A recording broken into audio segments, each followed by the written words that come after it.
কাঁটা তারের বেড়ার চেষ্টা। বিএসএফ এর গুলিতে আহত 2। হাদির হত্যা নিয়ে মমতার বক্তব্য আমলে নিচ্ছে না ঢাকা। যেহেতু একজন নেতা একটা কথা বলেছে, that is not our matter to discuss. 8 দিন হাসপাতালে শিশু মৃত্যুর তদন্ত প্রতিবেদন প্রকাশ সন্ধ্যায়। রামিসা হত্যার দায় স্বীকার করে আদালতে সোহেলের ক্ষমা প্রার্থনা।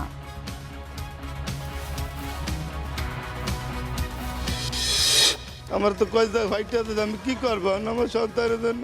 এই 100 করাবো, আমি তো কিছুই বুঝতেছি না। আমার বাচ্চাটাকে তো বাঁচাইতে হইব না। হামের চিকিৎসা করাতে গিয়ে সর্বশান্ত অনেকে, তারপরও ঝরছে প্রাণ। জুনের শুরুতেই চোখ রাঙাচ্ছে ডেঙ্গু। প্রকোপ, প্রাণহানি দুটোই বাড়ার শঙ্কা। জোরপূর্বক শ্রমে যুক্তরাষ্ট্রের উদ্বেগ। বাংলাদেশ সহ 60 দেশের উপর বাড়তি 10 থেকে 12.5% শুল্ক আরোপের প্রস্তাব বাণিজ্য প্রতিনিধি দপ্তরের। দিল্লিতে 5তলা ভবনে ভয়াবহ অগ্নিকাণ্ডে নিহত 21। প্রধানমন্ত্রী নরেন্দ্র মোদীর শোক। নিহতদের পরিবারকে 2 লাখ রুপি করে আর্থিক সহায়তার ঘোষণা।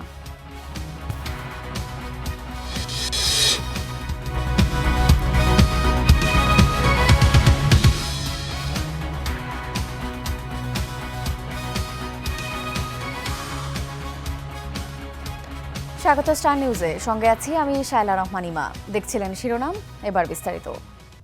পাইকারি এবং গ্রাহক পর্যায়ে বাড়ল বিদ্যুতের দাম। পাইকারি পর্যায়ে 19.98% এবং খুচরা পর্যায়ে প্রথম 50 ইউনিট 5.32% বেড়েছে দাম। এছাড়াও গ্রাহক পর্যায়ে প্রথম 75 ইউনিটে 6.18% দাম বেড়েছে। এছাড়াও 600 ইউনিটের বেশি ব্যবহার করলে প্রতি ইউনিটে 15 টাকা 1 পয়সা বাড়ানো হয়েছে দাম। সব মিলিয়ে গ্রাহক পর্যায়ে 15 থেকে 20% বাড়ল বিদ্যুতের দাম। বাংলাদেশ এনার্জি রেগুলেটরি কমিশন বিইআরসির চেয়ারম্যান জানিয়েছেন, বিদ্যুতের দাম কমানোর পর্যায়ে নেই, তবে অল্প সময়ের মধ্যে দাম আর বাড়ানো হবে না বলে জানিয়েছেন চেয়ারম্যান।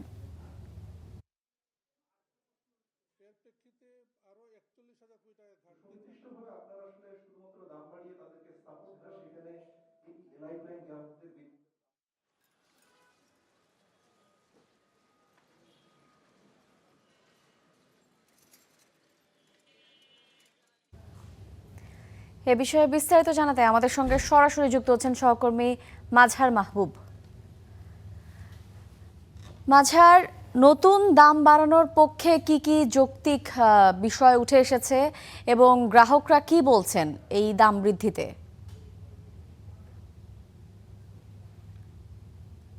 এবার জানিয়ে রাখি যে আজকে বিদ্যুতের যেই নতুন দাম ঘোষণা হয়েছে, এই বিদ্যুতের দামে যদি একজন ব্যক্তি যিনি লাইফলাইন গ্রাহকের চাইতে একটু ওপরে ছিলেন, 76 ইউনিট পর্যন্ত যিনি ব্যবহার করতেন, সেক্ষেত্রে যদি তার আগে বিল আসতো 1000 থেকে 1100 টাকার মধ্যে, সেখানে তার 3 থেকে 400 টাকা কমপক্ষে বেড়ে 1500 টাকার মতো তার বিল আসতে পারে। সঙ্গে ডিমান্ড চার্জ আরও অনেক কিছু যোগ হবে।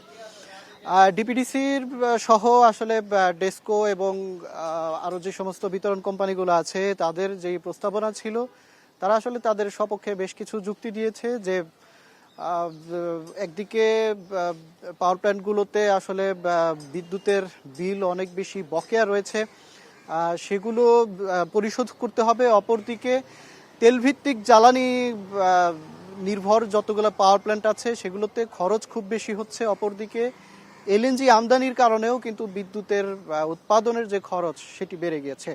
সেই জায়গা থেকে তারা আসলে এই ধরনের নানান যুক্তি দিয়ে, যদিও বিদ্যুৎ উৎপাদন প্রকল্পগুলোর যে ক্যাপাসিটি চার্জ এবং তাদের নানা ধরনের আরও ডিমান্ড চার্জ, আরও সঞ্চালন চার্জ, সব কিছু মিলিয়ে আবার এর মধ্যে তাদের যে বিদ্যুতের অপচয়ের বিষয়টাও আসলে বরাবরের মতোই বিভিন্ন মহল থেকে বলা হয়েছিল যে এগুলোকে আগে সমাধান না করে কেন বিদ্যুতের দাম বাড়ানো হবে।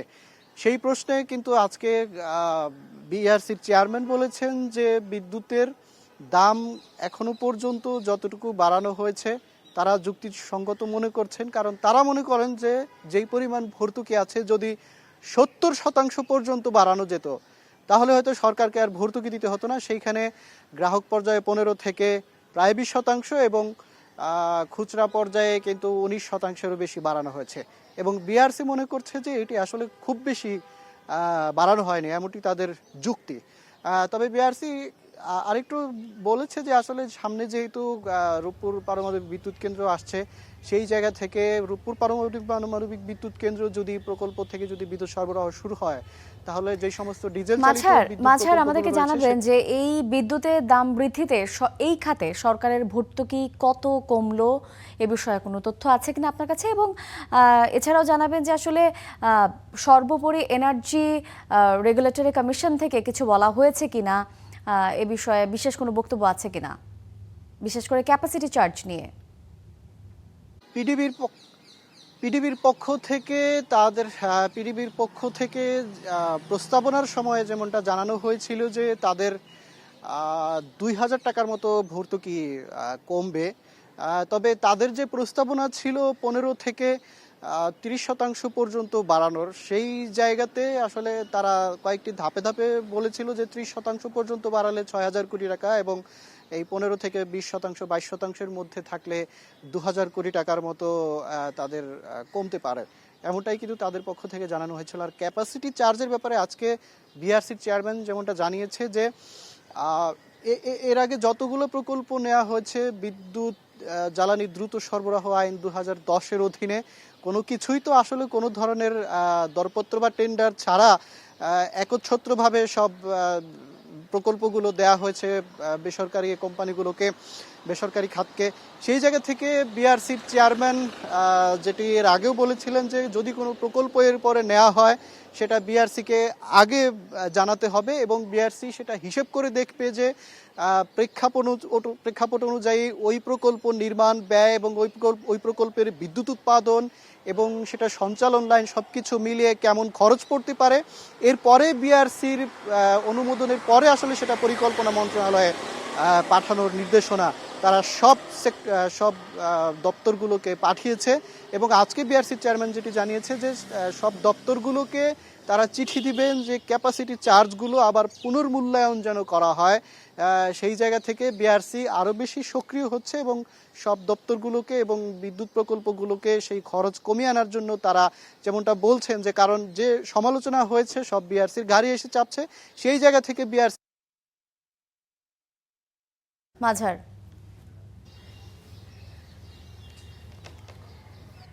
সীমান্তে থামছে না উত্তেজনা। বিজিবির কঠোর অবস্থানে বেনাপোল সীমান্তের শূন্যরেখায় আটকে থাকাদের ফিরিয়ে নিয়েছে বিএসএফ। তবে রাতের আধারে জয়পুরহাট সীমান্তে কাঁটা তারের বেড়া দেওয়ার চেষ্টা হয়েছে, সেখানেও বাধা দিয়েছে বিজিবি।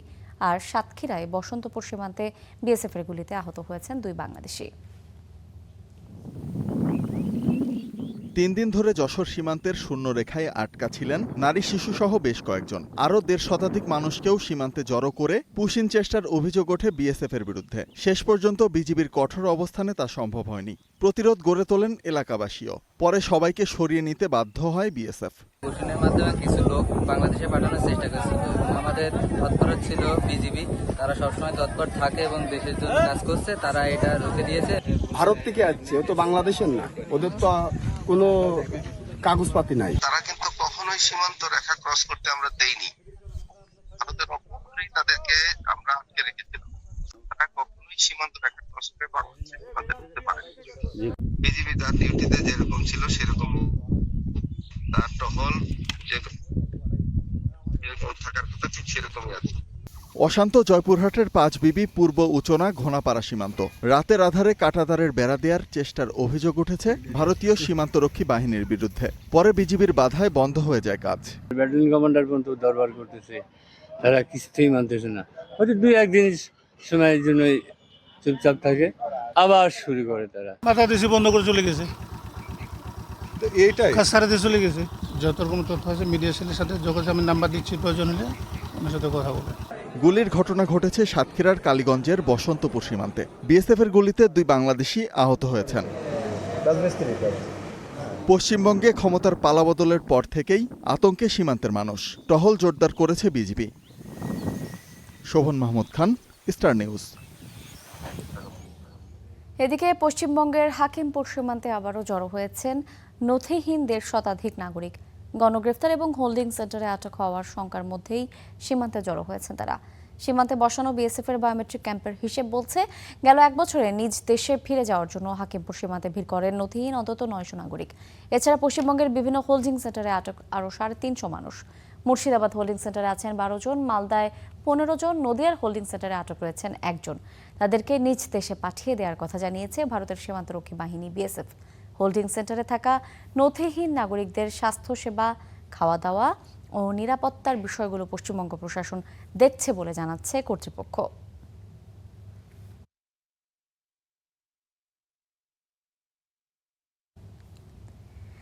ওসমান হাদির হত্যাকাণ্ড নিয়ে মমতা বন্দ্যোপাধ্যায়ের বক্তব্য বাংলাদেশ সরকার আমলে নিচ্ছে না বলে জানিয়েছেন পররাষ্ট্র প্রতিমন্ত্রী শামা ওবায়েদ।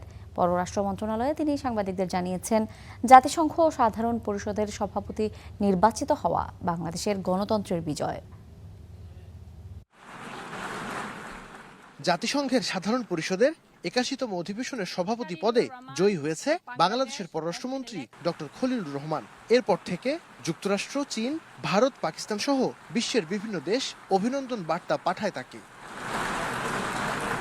ডক্টর খলিলুর রহমানের এই অর্জনকে বাংলাদেশের মানুষের জন্য গর্বের বিষয় মনে করছে সরকার। পররাষ্ট্র প্রতিমন্ত্রী বললেন, শুধু জাতিসংঘই নয়, সারা বিশ্বই বাংলাদেশের উপর আস্থা রেখেছে, এই নির্বাচনই তার প্রমাণ।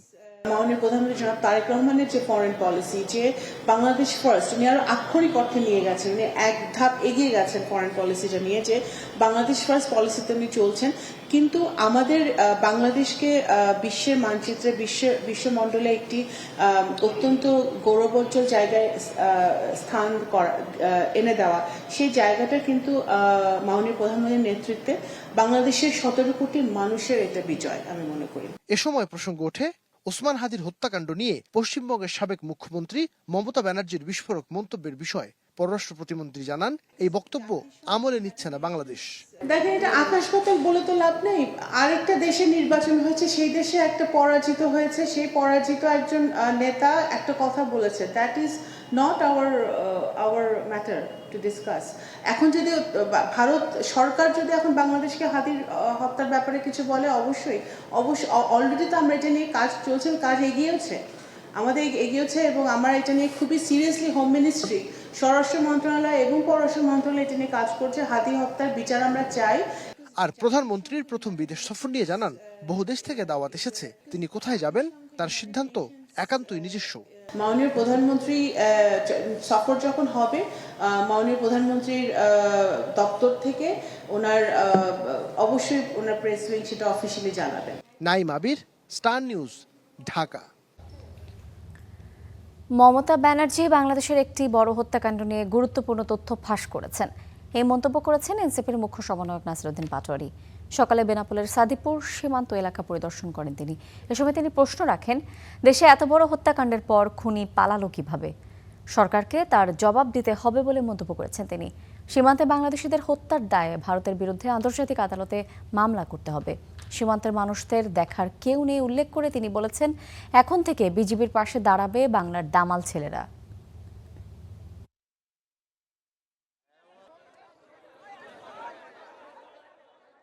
আপনি বিচার ছাড়াই যখন বাংলাদেশিদেরকে সীমান্তে ধরে ধরে হত্যা করেন, তাহলে সার্বভৌমত্ব বলে আছে যে কিছু, এটা বাংলাদেশের মানুষ আর আপনাদের ফাঁকা বুলি এখন আর বিশ্বাস করে না। এই জন্য আমরা বলবো, আমরা যারা বাংলাদেশের মানুষ আছি, রক্ত দিয়ে হলেও বাংলাদেশের সীমান্ত রক্ষা করব। সবাই রাজি আছে? শরীফ ওসমান হাদি হত্যার সঙ্গে ভারত ও দেশটির গোয়েন্দা সংস্থা র জড়িত বলে অভিযোগ করেছেন ইনকিলাব মঞ্চের সদস্য সচিব আব্দুল্লাহ আল জাবের।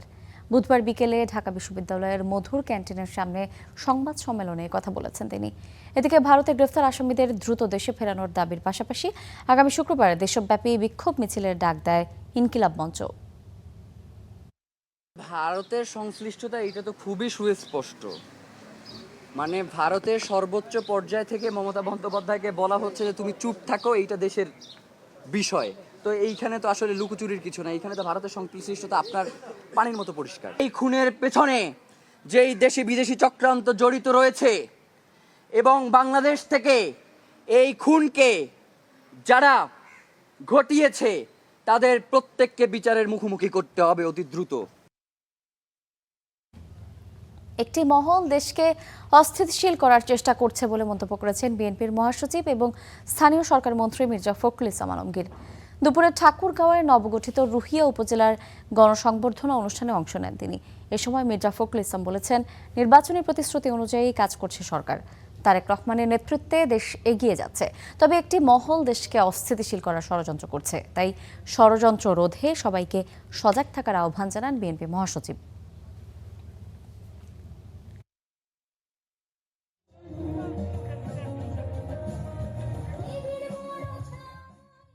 একটা মহল চেষ্টা করছে দেশে অস্থিতিশীলতা সৃষ্টি করার জন্য।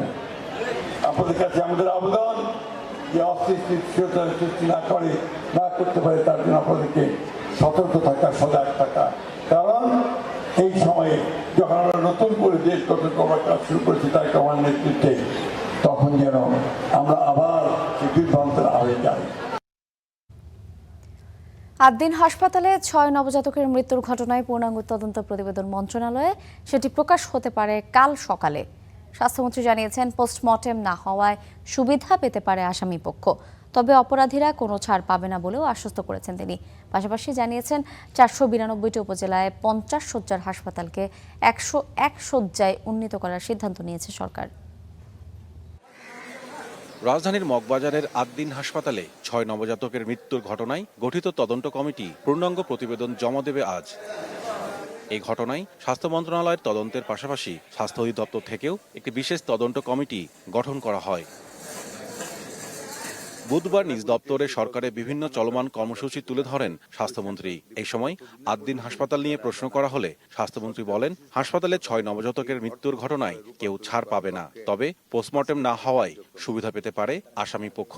একটা সুবিধা নিতে পারে আইনে, যদি পোস্টমর্টেম না হয়, there is a chance of taking in opportunity while argument will be going on, but it is the reality যে 6টা বেবি সম্পূর্ণ অবহেলার কারণে মারা গিয়েছে এবং রাজুকো যে রিপোর্ট দিচ্ছে সেটাতে টোটালি আনঅথরাইজড ইন্টারনাল স্ট্রাকচার। সব কিছু বিবেচনায় আমার মনে হয় না এই মামলায় তারা কোনো বেনিফিট পাবে। স্বাস্থ্যমন্ত্রী বলেন, বাংলাদেশ চীনের যৌথ উদ্যোগে 5টি বড় শহরে আধুনিক নকশায় নারীদের জন্য বিশেষায়িত হাসপাতাল তৈরি করা হবে। এছাড়া 5টি বিভাগীয় শহরে শিশুদের জন্য 200 শয্যার হাসপাতাল ডিসেম্বরের মধ্যে চালুর কথা জানান তিনি। 5টি সদরে 200 শয্যা বিশিষ্ট শিশু স্পেশালাইজড শিশু হাসপাতাল আগামী 6 মাসের ভিতরে আমরা উদ্বোধন করতে যাচ্ছি। আমাদের প্রত্যেকটি হাসপাতালে 1475 করে জনবল লাগবে। প্রত্যেকটি হাসপাতালের পূর্ণ জনবল বরাদ্দ করার জন্য মাননীয় প্রধানমন্ত্রী গতকাল আমাদের জনপ্রশাসন মন্ত্রীকে নির্দেশনা প্রদান করেছেন। স্বাস্থ্যমন্ত্রী জানান, আগামী 15 আগস্ট নিউরো সায়েন্স হাসপাতালের নতুন ভবন উদ্বোধন করবেন প্রধানমন্ত্রী। হাম ও ডেঙ্গু মোকাবিলায় সব ধরনের প্রস্তুতির কথাও জানান তিনি। এটা আশা করি আমরা কমে আসবে। Mahmudul Hasan, star news, Dhaka. দুইটা জিনিস একই সাথে। শিশু রামিসা হত্যা মামলায় নিজের দোষ স্বীকার করে আদালতে ক্ষমা চেয়েছেন আসামি সোহেল রানা। দাবি করেন, এই অপরাধে তার সঙ্গে ছিল ডলার নামে আরেকজন। এ সময় স্ত্রীকে নির্দোষ দাবি করেন সোহেল। পরে মামলার যুক্তিতর্ক উপস্থাপনের জন্য বৃহস্পতিবার দিন ঠিক করেন আদালত। বুধবার কড়া পুলিশ পাহারায় ঢাকা মহানগর শিশু সহিংসতা দমন ট্রাইব্যুনালে হাজির করা হয় শিশু রামিসা হত্যাকাণ্ডের প্রধান আসামি সোহেল ও তার স্ত্রীকে। সকাল 11টার পর শুরু হয় তাদের আত্মপক্ষ সমর্থনের শুনানি। এ সময় আসামিদের উপস্থিতিতে তাদের বিরুদ্ধে সাক্ষীদের বক্তব্য ও অভিযোগ পড়ে শোনান বিচারক। পরে আসামিদের বক্তব্য জানতে চান ট্রাইব্যুনাল। এ সময় ধর্ষণ ও হত্যায় অভিযুক্ত সোহেল নিজের দোষ স্বীকার করে আদালতে ক্ষমা প্রার্থনা করেন। একই সঙ্গে তার সাথে ডলার নামে আরেকজন জড়িত ছিলেন বলেও দাবি করেন, তবে নিজের স্ত্রীকে নির্দোষ দাবি করেন তিনি। এরপর সোহেলের স্ত্রী স্বপ্না দাবি করেন, এই ঘটনায় তিনি সম্পূর্ণ নির্দোষ। এই হত্যাকাণ্ডের সময় 2 নম্বর আসামি স্বপ্না খাতুন এই অপরাধ প্রতিরোধ করার নিমিত্তে কোনো প্রকার চেষ্টা বা কোনো প্রকার পদক্ষেপ নিয়ে কাউকে দরজা দিয়ে বা জানালা দিয়ে বাইরে কোথাও কোনো কিছু বলেননি। উপরন্তু সেই দরজা যখন খুলতে চাওয়া হয়েছিল তিনি খোলেননি। শুনানি শেষে মামলার যুক্তিতর্ক উপস্থাপনের জন্য বৃহস্পতিবার দিন ধার্য করেন ঢাকা মহানগর শিশু সহিংসতা দমন ট্রাইব্যুনাল। আসামির পরীক্ষা বাদ 342 ফৌজদারি কার্যবিধি 342 ধারার পরীক্ষা এই 342 ধারার পরীক্ষাটা সম্পন্ন হয়েছে। আগামীকালকে এই মামলার যুক্তিতর্কের জন্য বিজ্ঞ আদালত তারিখ ধার্য করেছে। এর আগে এই মামলায় একদিনে 16 জন সাক্ষীর সাক্ষ্য গ্রহণের মধ্য দিয়ে নজির স্থাপন করেন আদালত। Mahmudul Hasan, star news, Dhaka. June আসতে না আসতেই ডেঙ্গুতে প্রাণ গেল একজনের। পরিস্থিতি পর্যালোচনা করে প্রকোপ এবং প্রাণহানি দুটোই এবছর বাড়ার শঙ্কা জানিয়েছেন কীটতত্ত্ববিদেরা। এদিকে এডিসের লার্ভা নির্মূলে জোর প্রস্তুতি নিচ্ছে ঢাকার 2 সিটি কর্পোরেশন। দক্ষিণে ঝুঁকিপূর্ণ হিসেবে চিহ্নিত 28 ওয়ার্ড, বুধবার থেকেই সেখানে শুরু হচ্ছে চিরুনি অভিযান। এতে করা হবে জরিমানাও। ক্যালেন্ডারের পাতায় জুন আসতে না আসতেই চোখ রাঙাচ্ছে ডেঙ্গু। প্রথম দিনেই ঝরল প্রাণ, আর এতেই তৈরি হয়েছে উদ্বেগ। দ্রুতই এর প্রকোপ বাড়ার বার্তা দিচ্ছেন বিশেষজ্ঞরাও। তারা বলছেন, ঢাকা, নরসিংদী সহ আশেপাশের জেলায় মশার ঘনত্ব আশঙ্কাজনক। কিছু এলাকায় স্বাভাবিক ঘনত্ব 20 হওয়ার কথা থাকলেও সেই সূচক 70-এর উপরে। এডিস মশার ঘনত্ব, তাপমাত্রা, বৃষ্টিপাত এবং আর্দ্রতা এই কয়েকটি মিলে আমরা একটি আর্লি ওয়ার্নিং সিস্টেম বা ফরকাস্টিং মডেল তৈরি করি। সেখানে আমরা দেখতে পাচ্ছি যে পরিষ্কার যে ঈদের আগের তুলনায় ঈদের পরে ডেঙ্গু রোগী প্রায় দ্বিগুণ হওয়ার একটি ঝুঁকি আছে। এই দ্বিগুণ হওয়াটাকে ঠেকাতে খুবই প্রয়োজন। এই মুহূর্তে আমাদের সিটি কর্পোরেশনগুলো বা পৌরসভাগুলোকে জোরসোরেই এডিস মশা নিয়ন্ত্রণ কার্যক্রমগুলো জোরদার করা দরকার। এই অবস্থায় নড়েচড়ে বসেছে ঢাকার 2 সিটি কর্তৃপক্ষ। এডিস নির্মূলে চিরুনি অভিযানের পরিকল্পনা তাদের। দক্ষিণের 28টি ওয়ার্ডকে বলা হচ্ছে ঝুঁকিপূর্ণ। বুধবার শুরু হওয়া অভিযানে কারো বাসায় লার্ভা মিললে গুনতে হবে জরিমানাও। ডেঙ্গু মশার উৎপত্তি স্থল যে জায়গাগুলি লাভা তৈরি হবে, এই জায়গাগুলোকে আলাদা গুরুত্ব দিয়ে আমরা দেখছি। অনেক জনগোষ্ঠীর এই মহানগরে আমরা যতদূর সম্ভব সিটি কর্পোরেশন, রাজুক এবং ওয়াসা যৌথভাবে আমাদের এই পরিষ্কার পরিচ্ছন্নতা কার্যক্রম অব্যাহত থাকবে। বারবার বলার পরও যদি কারো জায়গায়, কারো বাড়িতে, কারো ঘরে, কারো উঠানে যদি সেই ধরনের লার্ভাযুক্ত কোনো পানি পাওয়া যায়, তাহলে তাদের বিরুদ্ধে মোবাইল কোর্টে তাদেরকে শাস্তি, জরিমানা, এমনকি জেল পর্যন্ত হবে। দক্ষিণের পাশাপাশি এডিস নির্মূলে উঠান বৈঠক সহ নানা উদ্যোগ নিয়েছে উত্তর সিটিও। তবে কর্তৃপক্ষ যত প্রস্তুতি নিক না কেন, ব্যক্তিগত সচেতনতাই ডেঙ্গু থেকে বাঁচার সবচেয়ে বড় উপায় বলছেন কীটতত্ত্ববিদ। Suman Mahmud, star news, Dhaka.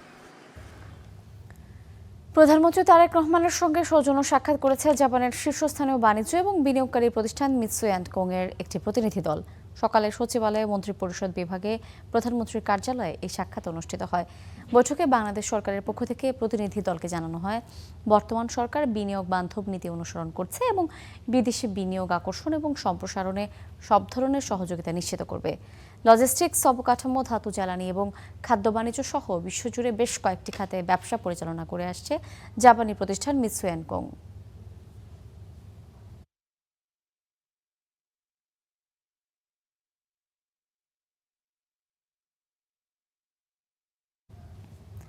আগামীতে ঋণ নির্ভরতা কমিয়ে বিনিয়োগ নির্ভরতা বাড়াতে চায় সরকার।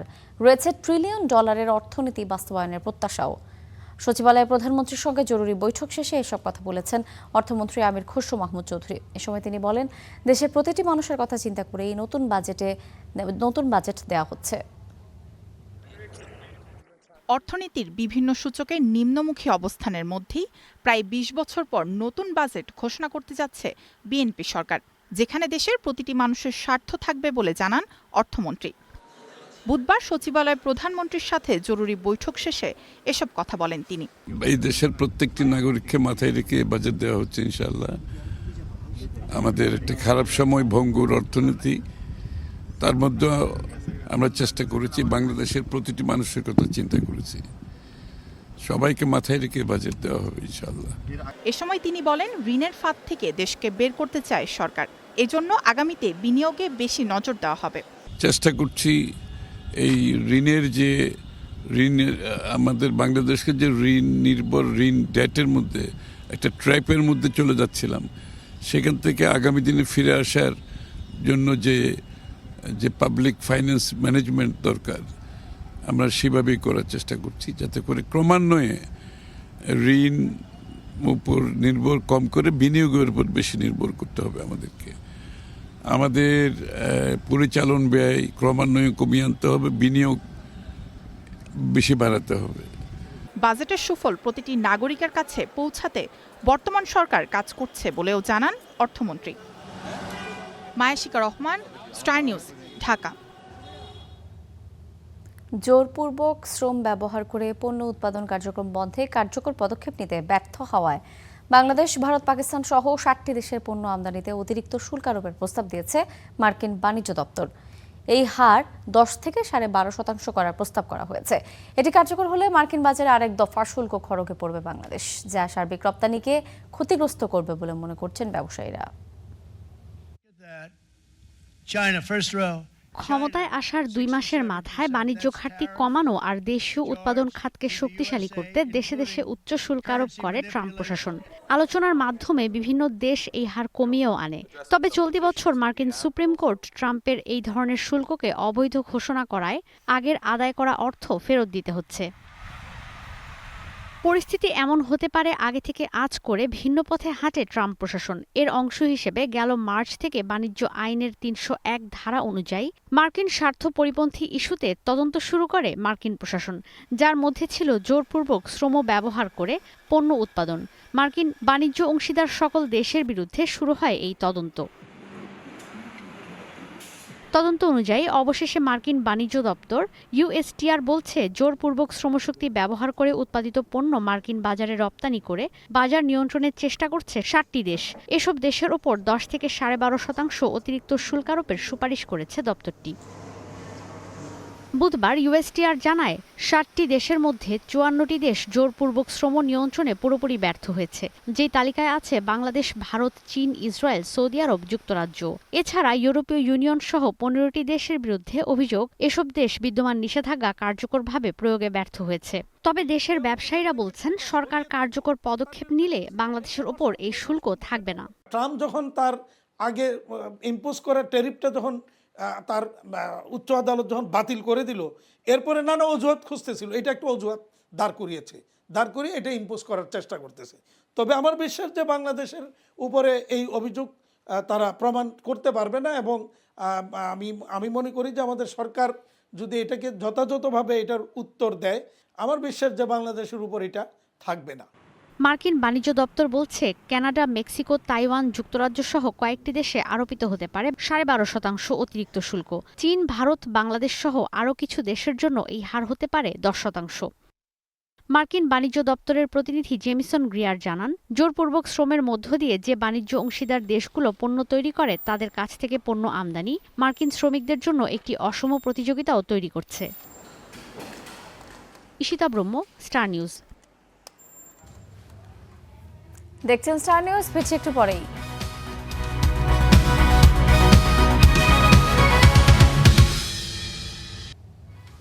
দেখছেন স্টার নিউজ।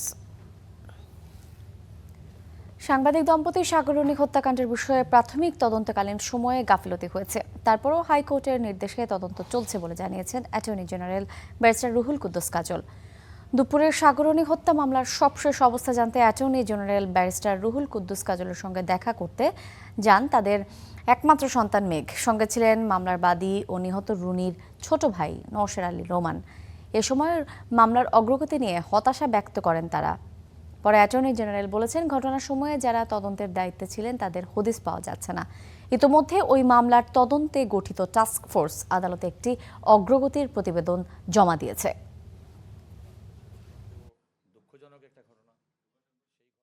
রাষ্ট্রের পক্ষ থেকে তাদের দায়িত্ব ছিল তাৎক্ষণিকভাবে যে ঘটনার সুষ্ঠু তদন্ত করা, আলামত সংগ্রহ করা এবং সংগ্রহে রাখা।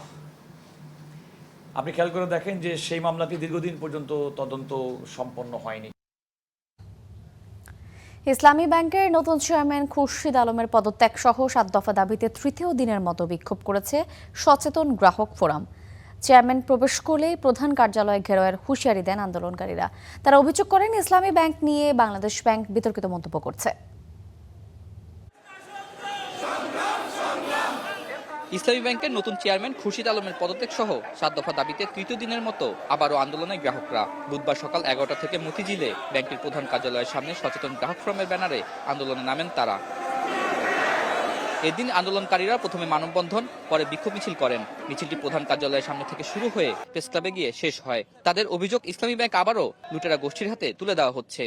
অত্যন্ত উদ্বেগের সাথে লক্ষ্য করছি 3 মাসের ব্যবধানে ইসলামী ব্যাংকের উপরে অবৈধ হস্তক্ষেপ কেন? বিগত ব্যাংকের সরকারের মতো এই সরকারের কোনো পরিণতি হোক, এটা আমরা চাই না। এদিকে বাংলাদেশ ব্যাংকের মুখপাত্র সহ অনেক কর্মকর্তার বিরুদ্ধে অবৈধ সুবিধা নেওয়ার অভিযোগও করেন আন্দোলনকারীরা।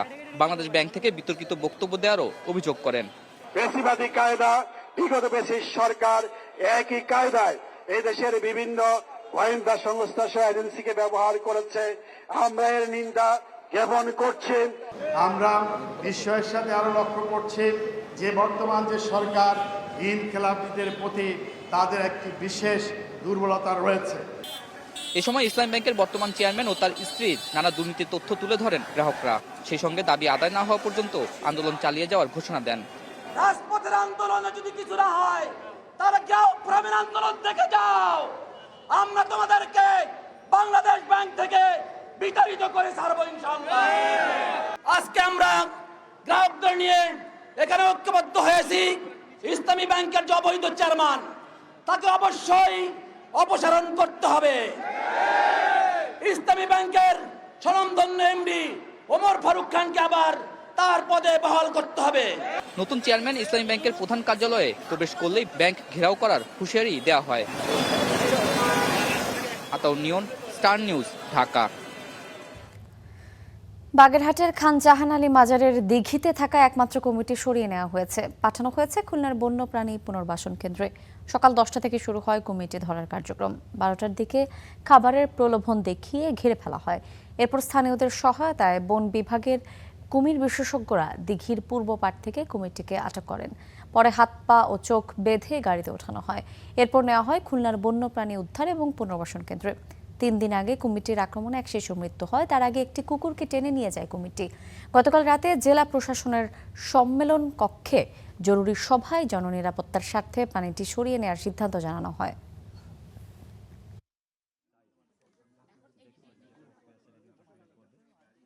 এখানে ধর্মীয় ভাব গাম্ভীর্য বজায় থাকবে এবং দর্শনার্থীরা নিরাপদে পানিতে নামতে পারবে। দর্শনার্থীরা যেন নিরিবিলি নিরবচ্ছিন্ন পরিবেশে আসা যাওয়া করতে পারে, সেই জন্য তার নিরাপত্তার অংশ হিসেবে যদি এটা নেওয়া হয়ে থাকে, আমরা এতে সন্তোষজনক প্রকাশ করছি।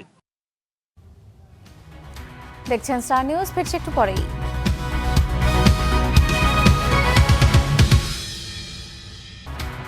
দেখছেন স্টার নিউজ।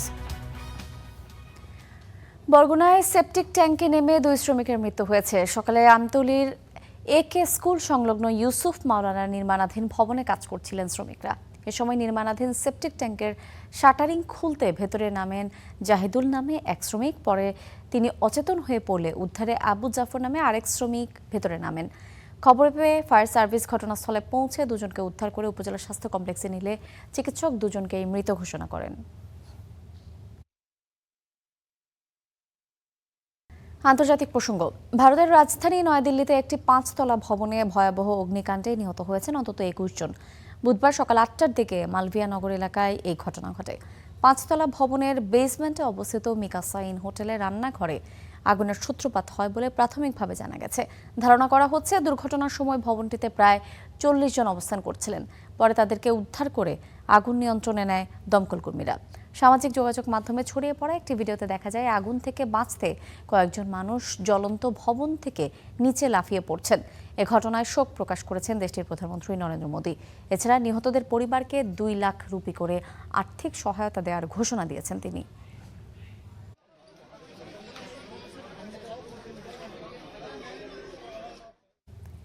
পশ্চিমবঙ্গে ক্ষমতা হারানোর পর প্রথম দল ভাঙার চেষ্টা হচ্ছে বলে অভিযোগ তুলেছেন তৃণমূল কংগ্রেসের নেতা মমতা ব্যানার্জি। তার দাবি, তৃণমূল কংগ্রেস ভাঙতে মরিয়া হয়ে উঠেছে বিজেপি। টানা 15 বছর ক্ষমতায় থাকলেও ক্ষমতা হারানোর পর এখন নেত্রীকেই ছেড়ে যাচ্ছেন খোদ কেন্দ্রীয় নেতারা। দলের ভেতরের অস্থিরতাও ক্রমশ প্রকাশ্যে আসছে। প্রশ্ন উঠেছে, তৃণমূল কংগ্রেস ভেঙে নতুন কোন পরিচয় ধারণ করতে যাচ্ছেন দলটির নেতারা। হাদি হত্যা ঘিরে বিস্ফোরক তথ্য দিয়ে নতুন করে ভারতের রাজনীতিতে উত্তাপ ছড়ালেন পশ্চিমবঙ্গের সাবেক মুখ্যমন্ত্রী মমতা বন্দ্যোপাধ্যায়। বলার অধিকার নেই, কিন্তু আমি যেটা বলছি পয়েন্টটা, শুধু হাদি হত্যায় নয়, ক্ষমতাসীন মোদী সরকার এখন তৃণমূলকেও ভাঙতে মরিয়া, এমনটাও অভিযোগ তার। আর যারা আজকে গদ্দারি করছে তৃণমূলটাকে ভাঙবার জন্য, আমি বলি ঈশ্বর আল্লাহ তেরে নাম সবকো সুমতি দে ভগবান। মমতার গদি ছাড়ার 1 মাস যেতে না যেতেই অবশ্য মিলছে অভিযোগের বাস্তবতাও। কারণ ক্ষমতায় থাকাকালে মমতার এক ডাকে হাজির হতেন প্রায় সব বিধায়ক, কিন্তু নির্বাচনে পরাজয়ের পর বদলে গেছে সেই ছবি। সম্প্রতি দলের নবনির্বাচিত বিধায়কদের নিয়ে ডাকা বৈঠকে অংশ নেন মাত্র 21 জন, যেখানে থাকার কথা 80 জনের। অনুপস্থিতদের উদ্দেশ্যে ক্ষোভ ঝেড়ে তাদের মীর জাফর বলেও আখ্যা দেন মমতা। সূত্র বলছে, মমতা যখন বৈঠক ডাকেন ঠিক তখন বিদ্রোহী নেতারাও বৈঠকে বসেন আরেকটি স্থানে। সেই বৈঠকের কেন্দ্রবিন্দুতে ছিলেন তৃণমূলের 2 বিধায়ক ঋতব্রত বন্দ্যোপাধ্যায় ও সন্দীপন সাহা। পরে তাদের দুজনকেই বহিষ্কার করেন মমতা। দলের একাংশের দাবি, নেতৃত্ব নির্বাচনের সিদ্ধান্ত গ্রহণ নিয়ে প্রশ্ন তোলার সুযোগ নেই তৃণমূলে, আর সেই ক্ষোভই ধীরে ধীরে পুঞ্জীভূত হচ্ছে। ভাঙনের আশঙ্কা আরও উস্কে দিয়েছে বিরোধী দলনেতা নির্বাচন ঘিরে তৈরি হওয়া বিতর্ক। অভিযোগ উঠেছে, বিরোধী দলনেতা হিসেবে শোভনদেব চট্টোপাধ্যায়ের নাম সমর্থন করে যে প্রস্তাব জমা দেওয়া হয়েছিল তাতে একাধিক বিধায়কের স্বাক্ষর জাল হতে পারে। সেই অভিযোগের তদন্তে ইতোমধ্যেই নড়ে চড়ে বসেছে প্রশাসন। তৃণমূলের ভেতরের এসব সংকট প্রকাশ্যে আসায় প্রশ্ন উঠছে, এটি কি ইতিহাসেরই পুনরাবৃত্তি? কারণ একসময় কংগ্রেস ভেঙে তৃণমূল কংগ্রেস গড়ে রাজনৈতিক উত্থানের পথ তৈরি করেছিলেন মমতা বন্দ্যোপাধ্যায়। প্রায় 3 দশক পর সেই তৃণমূল কংগ্রেসই এখন অভ্যন্তরীণ সংকটের সবচেয়ে কঠিন পরীক্ষার মুখে। ইফফাতিরা, স্টার নিউজ। কুয়েত এবং বাহরাইনের মার্কিন সামরিক ঘাঁটিতে ক্ষেপণাস্ত্র হামলা চালিয়েছে ইরান। আইআরজিসি বলছে, যুক্তরাষ্ট্রের হামলার জবাবে একটি মার্কিন বিমান ঘাঁটি এবং বাহরাইনের নৌ সদর দপ্তরে থাকা হেলিকপ্টার লক্ষ্য করে এই হামলা চালানো হয়েছে। দুপক্ষের পাল্টাপাল্টি হামলায় মধ্যপ্রাচ্যে নতুন করে সংঘাতের ঝুঁকি বেড়েছে। চলমান কূটনৈতিক আলোচনাও আরও জটিল হয়ে উঠেছে। হরমুজ প্রণালী ও কেশম দ্বীপকে কেন্দ্র করে পাল্টাপাল্টি হামলায় যুক্তরাষ্ট্র ও ইরানের মধ্যে উত্তেজনা আরও বেড়েছে। ইরানের বিপ্লবী গার্ড বাহিনী বা আইআরজিসির দাবি, মার্কিন বাহিনী হরমুজ প্রণালীর কাছে একটি ইরানি তেলবাহী ট্যাঙ্কারে হামলার পর সংঘর্ষের সূচনা। আইআরজিসি জানিয়েছে, যুক্তরাষ্ট্র কেশম দ্বীপের দক্ষিণে তাদের একটি যোগাযোগ টাওয়ারে হামলা চালায়। এর প্রতিক্রিয়ায় তারা ড্রোন ও ক্ষেপণাস্ত্র ব্যবহার করে একটি মার্কিন বিমান ঘাঁটি, বাহরাইনে অবস্থিত মার্কিন 5ম নৌবহরের সদর দপ্তর এবং অঞ্চলে অবস্থানরত সামরিক হেলিকপ্টার লক্ষ্য করে হামলা চালায়। এসব দাবি সরাসরি অস্বীকার করেছে সেন্টকম। মার্কিন বাহিনীর দাবি, ইরানের কোনো হামলায় লক্ষ্যবস্তুতে আঘাত হানতে পারেনি এবং সব মার্কিন স্থাপনা নিরাপদ রয়েছে। মঙ্গলবার মার্কিন বাহিনী একটি ভিডিও প্রকাশ করে, যেখানে দেখা যায় একটি হেলফায়ার ক্ষেপণাস্ত্র একটি ট্যাঙ্কারের ইঞ্জিন কক্ষে আঘাত করছে। যুক্তরাষ্ট্রের দাবি, বতসোয়ানার পতাকাবাহী MT লেক্সি নামের ওই জাহাজটি ইরানের দিকে যাচ্ছিল এবং সতর্কবার্তা অমান্য করায় সেটিকে অচল করা হয়।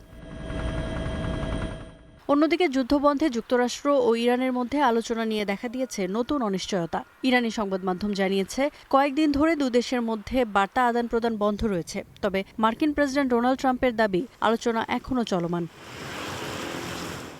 এছাড়া কংগ্রেসে সাক্ষ্য দিতে গিয়ে মার্কিন পররাষ্ট্রমন্ত্রী মার্কো রুবিও বলেন, হরমুজ প্রণালী উন্মুক্ত রাখার নিশ্চয়তা এবং উচ্চমাত্রায় সমৃদ্ধ ইউরেনিয়াম নিয়ে আলোচনাই এখন ওয়াশিংটনের প্রধান শর্ত। Iran is being sanctioned because they've highly enriched uranium. Iran is being sanctioned because of their nuclear activities. এদিকে হরমুজ প্রণালী দিয়ে জাহাজ চলাচল নিয়ে নতুন ঘোষণা দিয়েছে ইরান। দেশটির গণমাধ্যম জানিয়েছে, প্রণালী অতিক্রমের জন্য আবেদন ব্যবস্থা পুরোপুরি চালু করা হয়েছে। ইফফাতিরা, স্টার নিউজ। এই ছিল স্টার নিউজে এতক্ষণ সাথে থাকার জন্য ধন্যবাদ।